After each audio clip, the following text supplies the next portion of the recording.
Diamonds and toads. Once upon a time there lived a humble fisherman and his dear wife. They were blessed with a young daughter named Lena. Each day the fisherman would diligently set out for the riverbank, casting his nets with hope, though he often returned with merely a handful of catch for his family's sustenance. One particular day, as he was carefully setting up his fishing nets, his gaze drifted to the side. To his profound surprise, he noticed a tiny baby gently floating down the river on a remarkably giant leaf.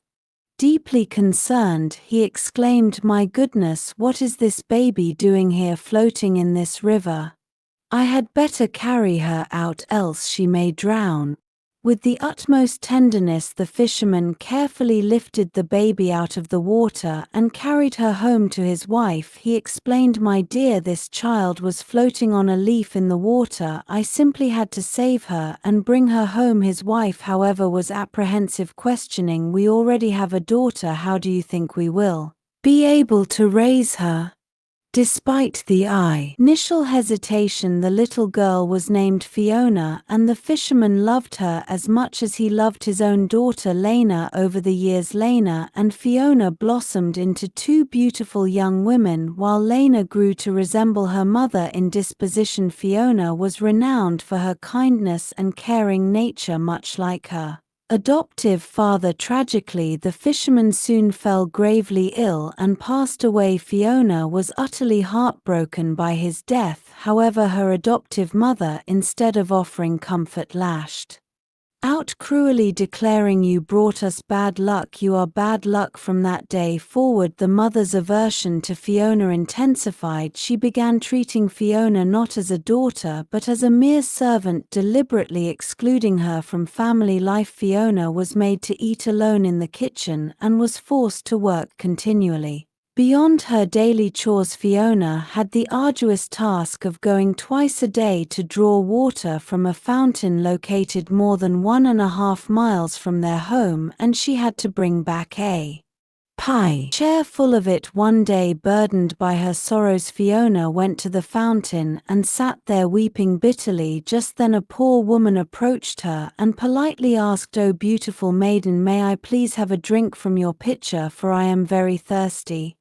Without a moment's hesitation, Fiona kindly replied, "Why, of course you may." She wiped away her tears, poured water for the poor woman, and held up the pitcher steadily so that the woman could drink with ease. After drinking the water, the woman declared, "You are so kind and courteous that I cannot help giving you a gift. Every time something touches your heart and comes out in the form of tears, they shall turn into diamonds and pearls." The poor woman then revealed her true identity as a fairy. As soon as she joined her hands, she transformed into a radiant fairy. Fiona was speechless, and as she dropped to her knees in disbelief, the fairy smiled and vanished. Fiona eventually reached home, only to find her mother consumed with anger. "How dare you take so long to get back from the fountain? Don't you know that Lena and I are thirsty? At once you go to the kitchen."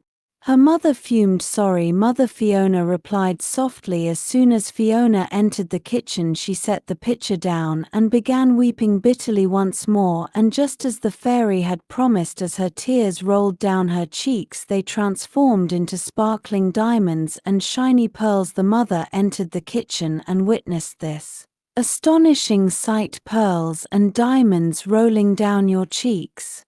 What is it I see there? How is this happening?" she exclaimed. Fiona explained everything that had transpired at the fountain, and her mother was quite astonished. Instantly the greedy mother turned to Lena, exclaiming, "Lena, you shall go to the fountain immediately. Would you not be glad, my dear, to have the same gift? You only have to go and draw water out of the fountain, and when a poor woman asks you to let her drink, give it to her very civilly, and soon you too shall have as many diamonds and pearls as you like." Lena, eager for the gift, agreed. "As you say, mother," and her mother urged her on. "Very well, off you go then. Lena set off for the fountain, carrying with her the finest silver tankard from the house. As she drew water from the fountain, she noticed a magnificently dressed lady emerging from the forest. This lady, who was in fact the fairy in a different disguise, approached Lena and asked for a drink of water. "Oh, beautiful maiden, may I please have a drink from your picture?" the fairy inquired politely. Lena, with her rude and uncharitable nature, retorted, "Have I come here to serve you with water? I suppose this silver tankard was brought purely for your ladyship, was it?"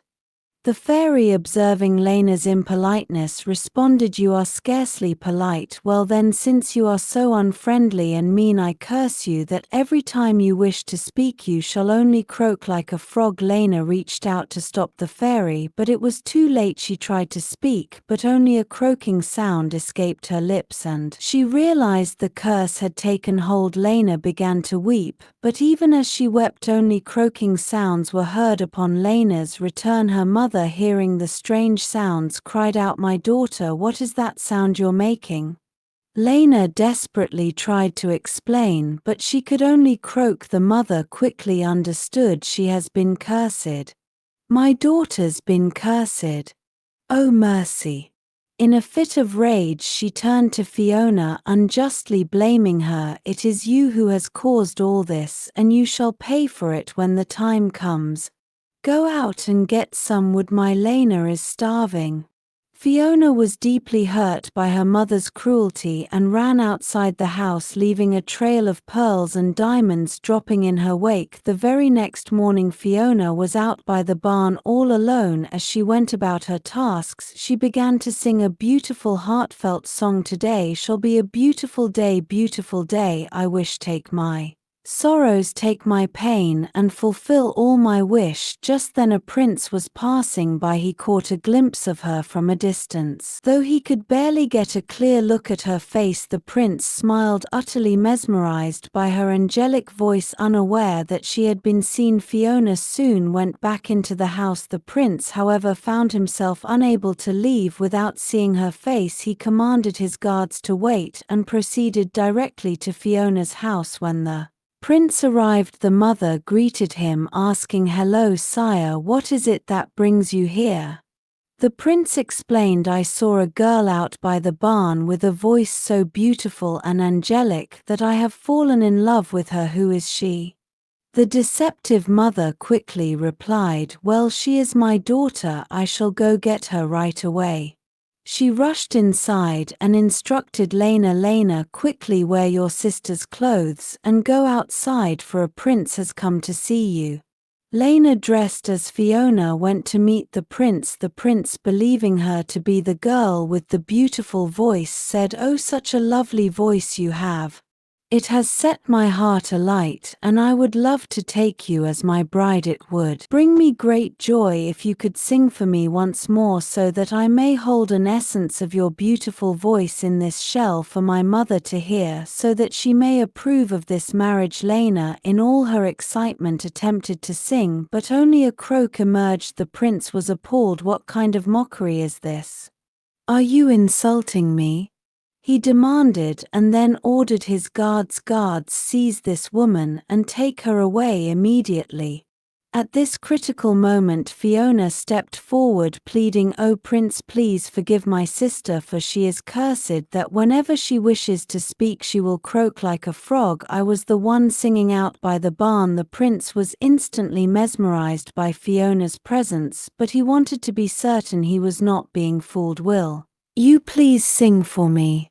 he asked. Fiona, with a compassionate heart, replied, "Oh prince, forgive my sister, for she is cursed. It was I who was singing the song. She is troubled enough, don't make it worse, I beg you. Almighty prince, be strong." The prince was utterly impressed not only by her voice but by her kindness. He declared, "Your voice is as beautiful as you are, and it reflects you must have a beautiful heart too. I would love to make you my princess." To the prince's surprise, Fiona humbly declined his proposal, stating, "Forgive me prince, I must decline, as it is my sister's dream to get married to a prince." The prince, momentarily frustrated, exclaimed, "What I cannot marry a lying toad."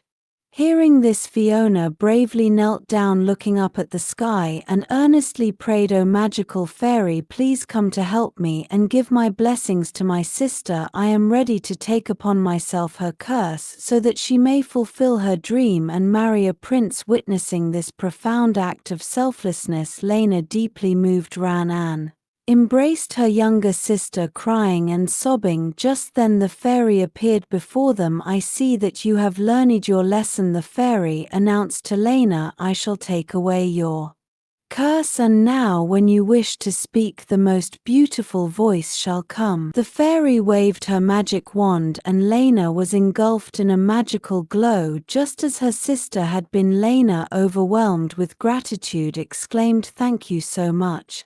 I am so grateful for this gift."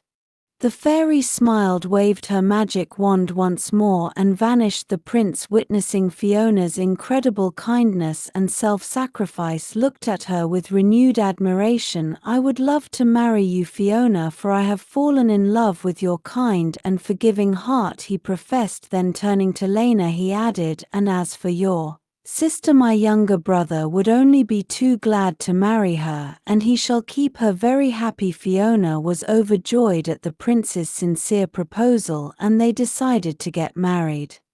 At once a magnificent and grand wedding was held, and both sisters were married. People from all corners of the kingdom were invited to celebrate, though their mother was notably not among them. 1 year passed, and the kingdom rejoiced greatly at the birth of a beautiful little baby princess. As Fiona held the baby princess in her arms, the little princess cried for the first time, and a tiny tear rolled down her cheek, transforming instantly into a sparkling diamond. In the end, kindness won once again. Analysis: this enchanting tale, Diamonds and Toads, deeply explores the contrasting themes of inner beauty versus superficiality, and the profound impact of one's actions and character on their destiny. At its core, the story champions the virtue of kindness and compassion through the character of Fiona. From the moment she is introduced, Fiona is portrayed as inherently good, mirroring the caring nature of her adoptive father. Her selflessness is consistently demonstrated, first when she readily offers water to the disguised fairy, holding the pitcher patiently so the thirsty woman can drink with ease, and later, most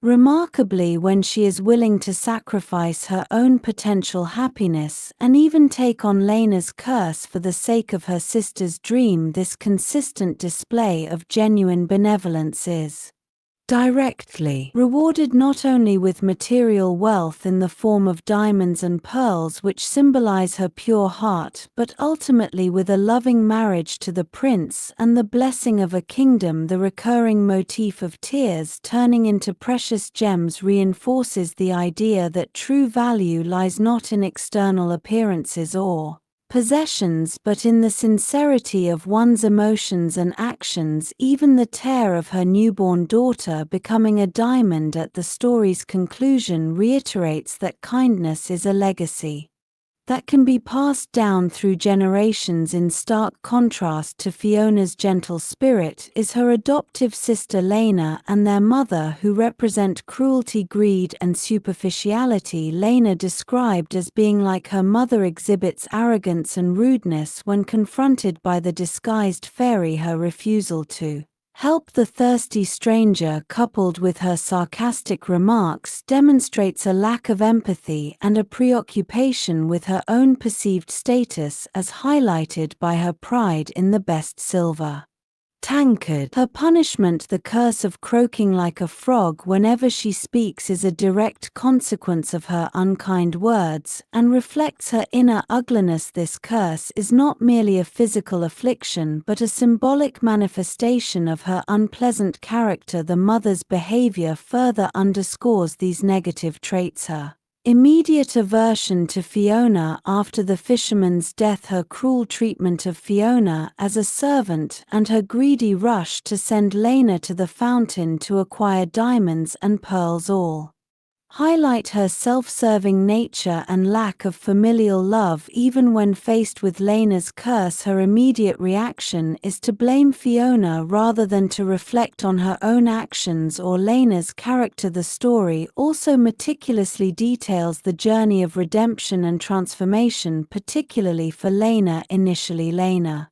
is portrayed as spiteful and envious, willing to deceive the prince to steal Fiona's chance at happiness. However, witnessing Fiona's ultimate act of selfless love, kneeling and praying to Lena's curse upon herself, serves as a powerful catalyst for change. Lena's reaction, running to hug her sister and crying, signifies a profound emotional shift and the awakening of her own conscience. The fairy's reappearance and removal of the curse, stating that Lena has learned her lesson, confirms that true transformation is not about avoiding punishment but about internalizing moral lessons and developing empathy. The reward for her transformation is not just a beautiful voice symbolizing her newfound inner beauty, but also a chance at happiness with the prince's younger brother, indicating that redemption can lead to a positive future. The prince serves as a discerning figure who sees beyond initial appearances. He is first drawn by a beautiful voice, but when faced with Lena's deception and croaking, he quickly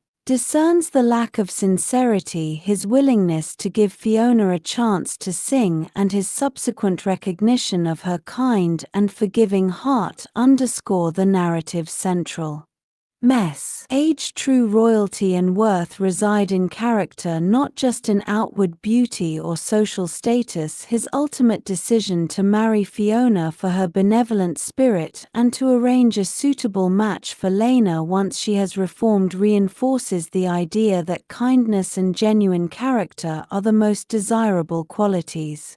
The story's meticulous progression from the fisherman's act of kindness in saving Fiona to Fiona's radiating kindness that transforms her own life and even her sister's culminates in the joyous celebration of marriages and a new generation marked by the same inherent goodness as symbolized by the baby princess's diamond tear. This comprehensive narrative structure skillfully weaves a tale where virtue is rewarded, vice is punished, and redemption is possible, ultimately asserting that kindness in all its forms is the most powerful force.